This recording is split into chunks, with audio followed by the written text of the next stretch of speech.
बैल जो घर में कोस 50 फिरे आवेगा मत लुट हंस रास्ते में मत लुट हंस रास्ते में मत लुट हंस रास्ते में गुरु बिन और छुड़ावेगा मत लुट हंस रास्ते में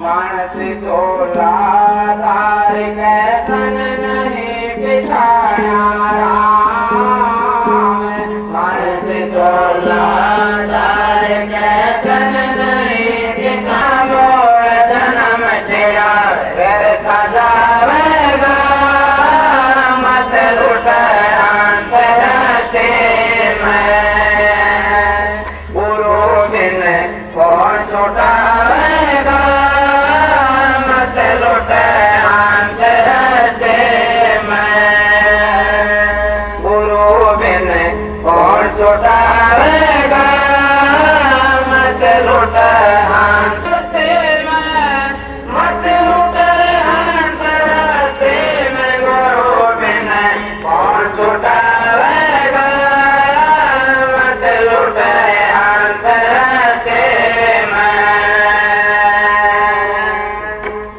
बाज खेल पाप की तेरी पर अटके सारे बाज खेल पाप की तेरी पर अटके सार सब तपस्या बावरे हर बजे हो जा पार गुरु मत लुट हंस रास्ते में मत लुट हंस रास्ते में गुरु बिन कौन छुड़ावेगा मत लुट हंस रास्ते में बैलेंस बना लिया वाइट बैलेंस 5 विषयों में लटपट रहता होया फिर गलतान 5 विषयों में लटपट रहता होया फिर गलतान इधर उधर में क्या डोला तेरी भूत यारे बाण छोड़ देना फिर पछतावेगा मत लुट हंस रास्ते में गुरु बिन कौन छुड़ावेगा मत लुट हंस रास्ते में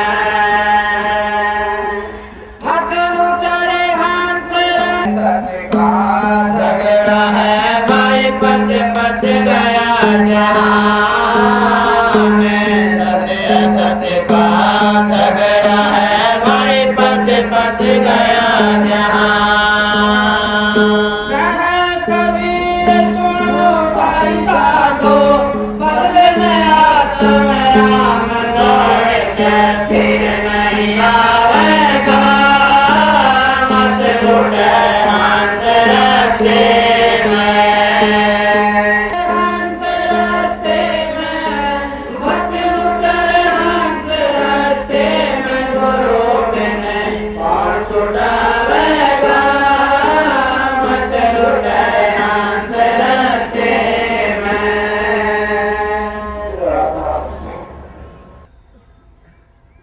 कबीर साहब जैसे संतों ने इतनी स्पष्ट सीधी वाणी इन जीवों को सुधारने के लिए कही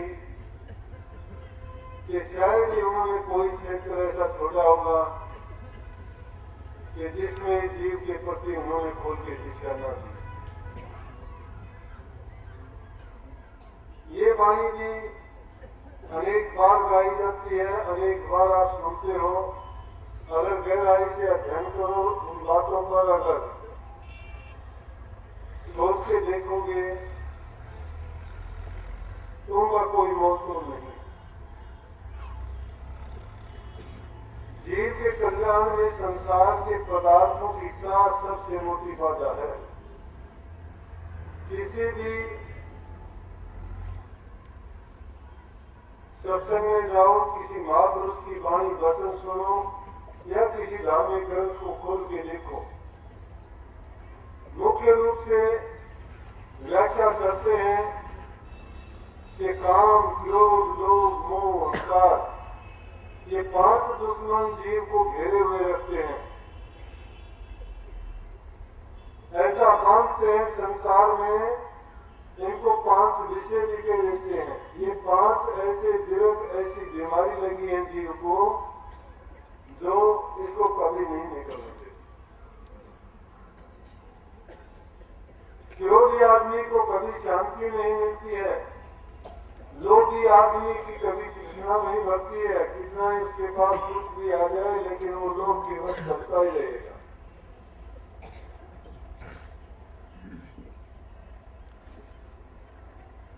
तृष्णालु आदमी की कभी तृष्णा भरी है क्या? और अहंकारी इंसान जितना उसके पास कुछ होता जाएगा उससे ज्यादा ही अहंकारी होता चला जाएगा। तो कबीर साहब ने इसलिए कहा कि हंस क्यों रास्ते में रुकता है तुम? एक इलाज है, उस इलाज को हम मानने के लिए तैयार नहीं। उस बीमारी से, इन बंधनों से मुक्त करवाने वाला गुरु सतगुरु है। परंतु जीव का ये धोखा है, ये संसार के पदार्थों को सत्य मानता है, गुरु के वचन को मिथ्या मानता है। अरे संसार की तो 4 दिन की चांदनी है, ये 2.5 दिन का है। जो भी तमाशा तुम देखते हो,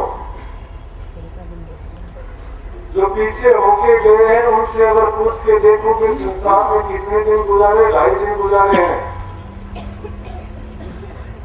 और जिन चीजों में उन्होंने सुख की तलाश की, सुख उनको कहीं नहीं मिला। संसार में दिखावे मात्र के लिए जो दिखाई देता है, अगर तुम भुने हुए अनाज को देखोगे तो उसकी शक्ल नहीं बदलती है, बात से यूं का यूं दिखाई देगा, लेकिन उसका बीज भून दिया जाता है। जब उसको बोओगे तो उससे कोई फूला नहीं टूटेगा, उससे कोई फसल या पौधा उसमें नहीं हो सकता। नाम की कमाई करने वाले इस संसार में ऐसे ही नजर तो आते रहते हुए, लेकिन उन्होंने अपने उस बीज का नाश कर दिया है। जो आत्मिक शांति, जीव की मुक्ति और सांसारिक सुख चाहते हैं तो वो गुरु से लग के नाम की दौलत को हासिल करके उसकी कमाई करें, मन में शिथिलता आती चली जाए। लेकिन मैंने कहा ये 5 चीज जो लगी हुई है ये इंसान को नहीं टिकने देती है। मन का टिकाव जब तक नहीं होता है, जीव एक जगह से दूसरी जगह, एक चीज से दूसरी चीज के लिए, और एक कामना की पूर्ति होती है, 1000 कामना और बना देता है। और उन कामनाओं का गुलाम होके संसार में उन चीजों का मोहताज बन जाता है। सब कुछ होते हुए भी वो ममता और भिखारी ही रहता है। परंतु जब किसी गुरु की शरण में जाओगे, वो तुम्हें असली भेद से अवगत करवा देंगे, सच्चाई का मार्ग दिखा देंगे। क्यों कही नानक साहब की वाणी में आता है, दुर्लभ दे पाई बड़भागी, नाम न जपी के आत्म लाती, मर ही जाही जब नहीं सेवत नाम, नाम घेवना जीवन कोने काम, खाट पीट खेल हस विस्तार को श्रृंगार। अरे ये जिसने जन्म ले लिया वो मुर्दा है, उसकी अवधि निश्चित है। इंसान का चोला मिला है वो अवधि भी निश्चित है, तो क्यों न उसके जाने से पहले ऐसी तैयारी कर कि जिससे संसार में ये रोज रोज का मरना जीना, संसार में आके ये दुख दर्द को भोगना छूट जाए पिछाई से। यहाँ संसार में जितने हमें अपने नजर आते हैं, अपने नहीं है, ये अपने सुख के लिए अपने हैं, अपनी कामनाओं की पूर्ति हेतु अपने हैं। जब हमारे से उनका कोई काम पूरा नहीं होगा, जब हमारे से उनका कोई मतलब नहीं निकलेगा, सब किनारा कर देंगे। अगर ऐसा होता तो वे तो पागल कोढ़ी और जो बदमाश है उनको भी उनको माँ बाप को उतना ही प्यार करना चाहिए था जितना कि अपनी अच्छी संतान से करते, लेकिन नहीं करते। फिर तो ये बूढ़े माँ बाप की और सास ससुर की शिकायत कभी नहीं होती कि हमें घर से निकाल दिया, हमें रोटी नहीं है, बहू में गाली देती है, बेटा धक्के मार के निकालता है, हमें शांति नहीं है। इसका कारण है क्या? यही कारण है कि इंसान को जब तक समझ आती नहीं है, परेशानी जाती नहीं है। परंतु जो लालची आदमी है वो तो मैं कहता हूँ जीते जी तो वहां मन के विमुक्त नहीं होना चाहते। कैसे नहीं होना चाहते? एक बहुत बड़ा साहूकार आदमी था, अच्छा बड़ा पूरा परिवार था, घर था, शांति थी, हर प्रकार से संपन्नता, बहुत उसके पास दौलत थी। जब बूढ़ी उम्र हुई, चौथापन जब आ जाता है, हमारे शास्त्र जी कहते हैं अरे ब्रह्मचर्य आश्रम शांति से बिताओ, गृहस्थ का आश्रम हमें खुशी से जीवो, लेकिन उसके बाद संन्यास और वानप्रस्थ आश्रम तो ऐसे है कि संसार में अपने सब चीजों को अलविदा करके अपना वो काम करना चाहिए जिससे हमारे इंसानी चोला सफल हो जाए, हमारा संसार में आना लाभकारी हो। इंसान का चोला अगर मिला है तो हमने क्यों कहा? क्यों कहा नामे साहब ने दुर्लभ दे पाई बड़ भागी है हम, बड़ भागी कहा इंसान के चोले को, क्योंकि दुर्लभ दे मिली है, देवताओं को भी नहीं मिलती। याचना प्रार्थना करते हैं कि हमें मिले, लेकिन नहीं मिलती है, क्योंकि संसार कर्म का खेल है। जो कुछ हम देखते हैं ये सारा पसारा कर्म का है। पहले इंसान की प्रारब्ध बढ़ती है और फिर शरीर मिलता है, जो भी है सब कर्म का परिणाम है ये। परंतु बस की बात नहीं है, जब तक इंसान संसार की वस्तुओं से लगा हुआ है, इसकी आंखों पर जब पट्टी बन जाती है, सत्य को नहीं देखना चाहता, ये कहता एक तरफ करो इन चीजों, क्यों नहीं देखना चाहता? क्योंकि उसको ज्ञान नहीं है, ज्ञान। लेकिन जब ज्ञानी उसको दिखाता है फिर भी नहीं मानता है, फिर उसको कहता है कि ये झूठ कहता है, ये मिथ्या है, इसका कोई मतलब है। संसार में ये बात भी सही है, क्योंकि जिन लोगों से मिलते हैं सब मतलब ही मिलते हैं, कोई सफा दिल का नहीं मिलता। जिसका जिसे मतलब नहीं निकलता है वो उससे कोई ना बात करता है, ना प्यार करता है, ना उसकी बात का विश्वास करता है। कोई बिरला ऐसा जीव होगा जो अपने कल्याण के लिए संत सद्गुरु के पास जाके उस सच्चाई को ग्रहण करेगा, अपनाएगा, मानेगा, लेकिन जिसको वो वस्तु प्राप्त हो जाएगी उसका जीवन समझ जाएगा।